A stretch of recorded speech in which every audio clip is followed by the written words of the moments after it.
Hi guys, welcome to Art 509 for UWM. For all intensive purposes, I am your professor, Stephanie Reiner.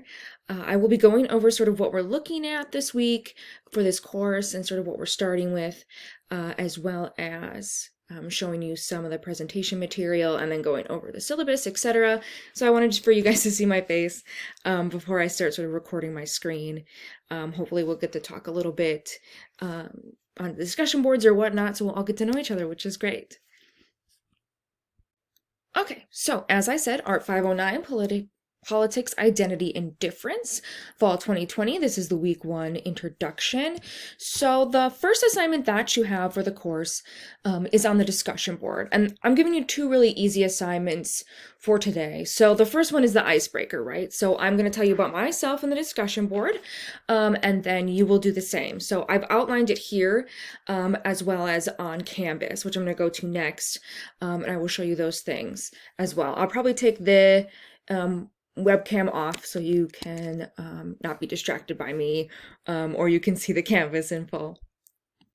Okay, so this is what our Canvas site looks like for our class. So you can take a look. I will have this published shortly, but each week has its own module in which it states what sort of week we're in, and then it will lead to a link to the page for that week as well. So when you click on that, once it's published, like I said, it will be up once I've posted this video, obviously, because this is where you'll get this video, is that you'll see where the lecture and the PowerPoint is, as well as your assignments.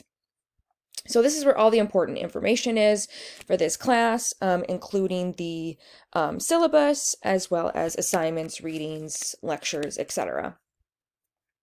So like I said in the first part of this section, your first assignment is to do this sort of little introduction of yourself, to talk about yourself, etc. So I have already done that and posted mine here for you. And so you just have to go and do this as well. So on this first page is where I have the syllabus for this course right here, which will bring you to this document.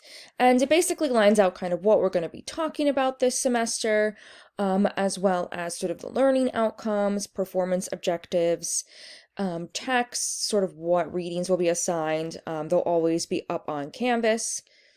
Expected workload hours, assignments. We're going to talk about these things further, but you'll usually have sort of a weekly reading response or exercise and a discussion board, as well as this final research project, which I will put up information about probably within this next week, proposal, research paper, and presentation, and then midterm and final.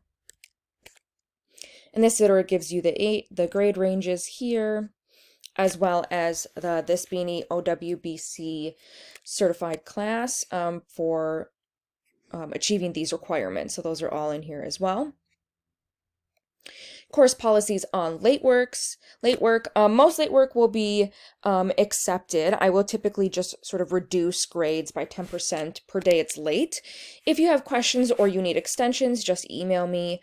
I'm pretty open to that, and that information is kind of here as well. I'm usually going to respond within 24 to 48 hours of your email. I try to be really good about it. Sometimes I'm not because of how many emails I have to check, but I'm good to try to keep up with it as best as I can. So even if sort of the due date has passed, and you've asked for an extension, you haven't heard from me, you'll still probably be granted that, sort of depending. So just email me, bother me. It is no trouble. Also, UWM policies here below. I also have a course calendar.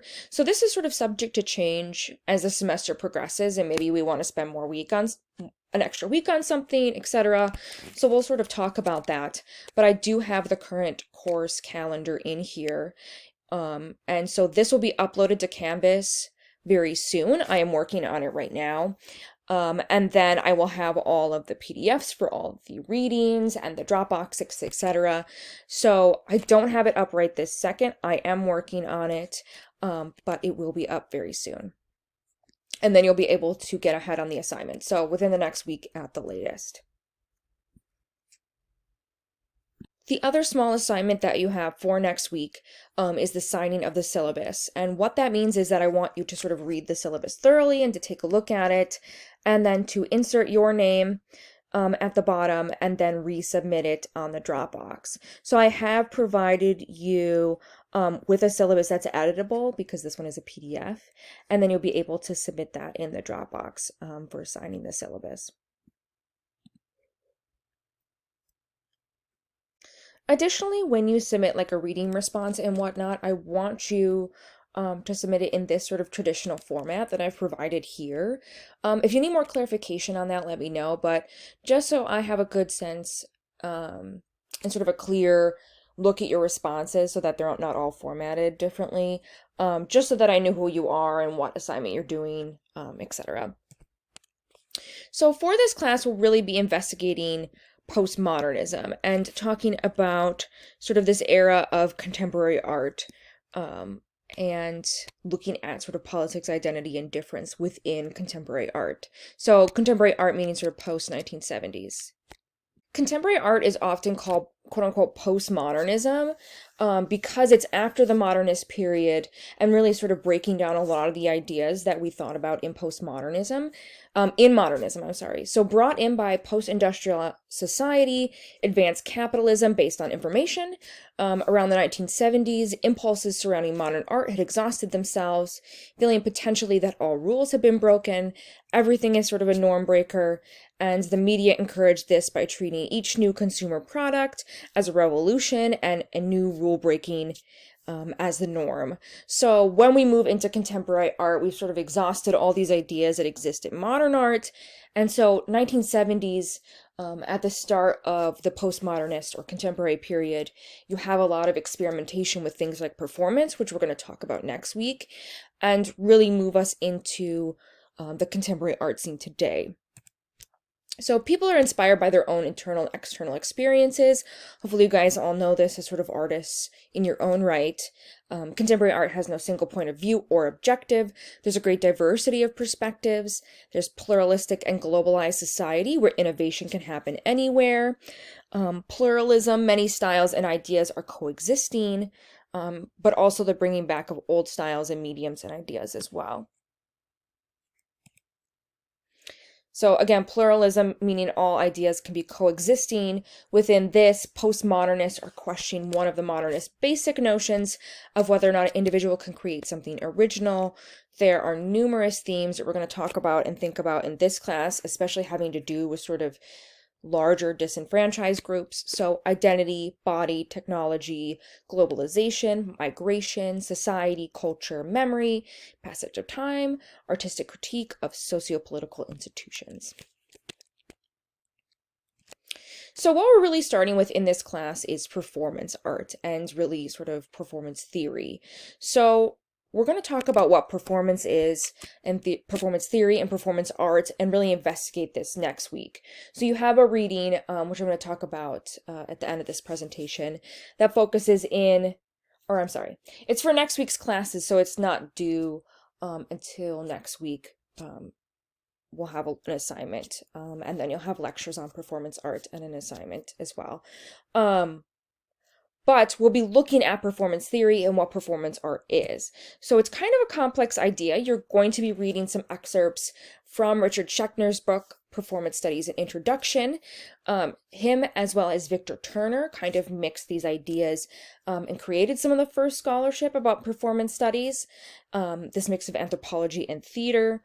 We also have J.L. Austin and his development of the performative and performative language, and then Judith Butler with gender performativity.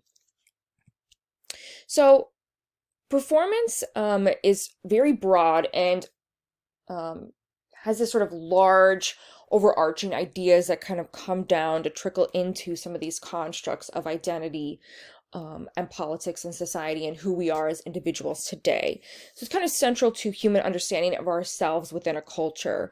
So everyone kind of puts on some kind of performance culturally and sexually. And we're really going to investigate this next week. So if you're confused, it's okay. We're really going to get into it next week and sort of delve into some of these issues. So performance seeks to reinforce and communicate our identities in society, but also then breaks down some of these constructs.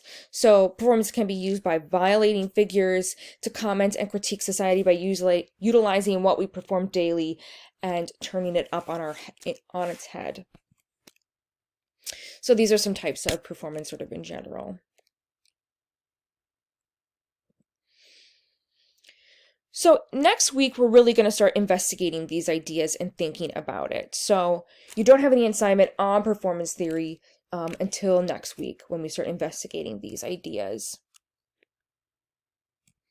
But it's really important to today to think about performance and activism and all sort of these constructs of how we behave and act and perform in society. And so this is a big conversation today, I would definitely say, in these sort of larger moments of activism and protest in the United States, especially with Black Lives Matter and with deaths as well. So performance in a lot of ways and activism and all these things can be a way to sort of understand and contemplate change, which is important to understanding our own identity and difference in society as well. So Black Lives Matter is definitely a big part of this and about a lot of sort of the issues in our country as a whole. And we're going to talk about performance theory and how it sort of investigates these things and ideas as well. So let's say that you want to think about the idea of performance and performance theory and how people are sort of behaving and acting. And it's really easy to start sort of looking at some of the issues that have occurred and thinking about the different narratives and performances of different groups and how they behave towards one another to sort of get at the core of some of the larger issues of oppression in our country. You can even see this in articles and the way people write about different things and how people sort of behave. So you can think about performance in a lot of different ways. And we're going to have several days where we talk about Black Lives Matter and the death of Jacob Blake, as well as other figures like George Floyd and Breonna Taylor. But I want you to think about the ways in which people perform and what that means. And you can think about it as you read Richard Schechner next week and sort of think about performance theory, performance art, and art as a whole, and sort of how your community reacts to those things and what that then means for your identity as well. This is art in Milwaukee, Wisconsin for George Floyd. I believe it's on the corner of North and Holton here in Milwaukee, as well as art for Breonna Taylor. So we're really going to start thinking about these ideas, especially next week, and thinking about how performance can be used by people to rethink their identities and behavior and who they are in society. And so art and dance and violence and fires and all these things can be seen as sort of activist performance moments in how we sort of study what's going on today in our society and sort of the racism and hate that goes on as well. I want everyone in this class to be really respectful of one another, and I'll talk about some of those ideas next week as well. But remember, I do not want to get political and necessarily talk about Republicans versus Democrats or liberals or whatever you may say. But really, we're just sort of getting at the root of some of these issues and oppression and some of the serious things going on in this country as well.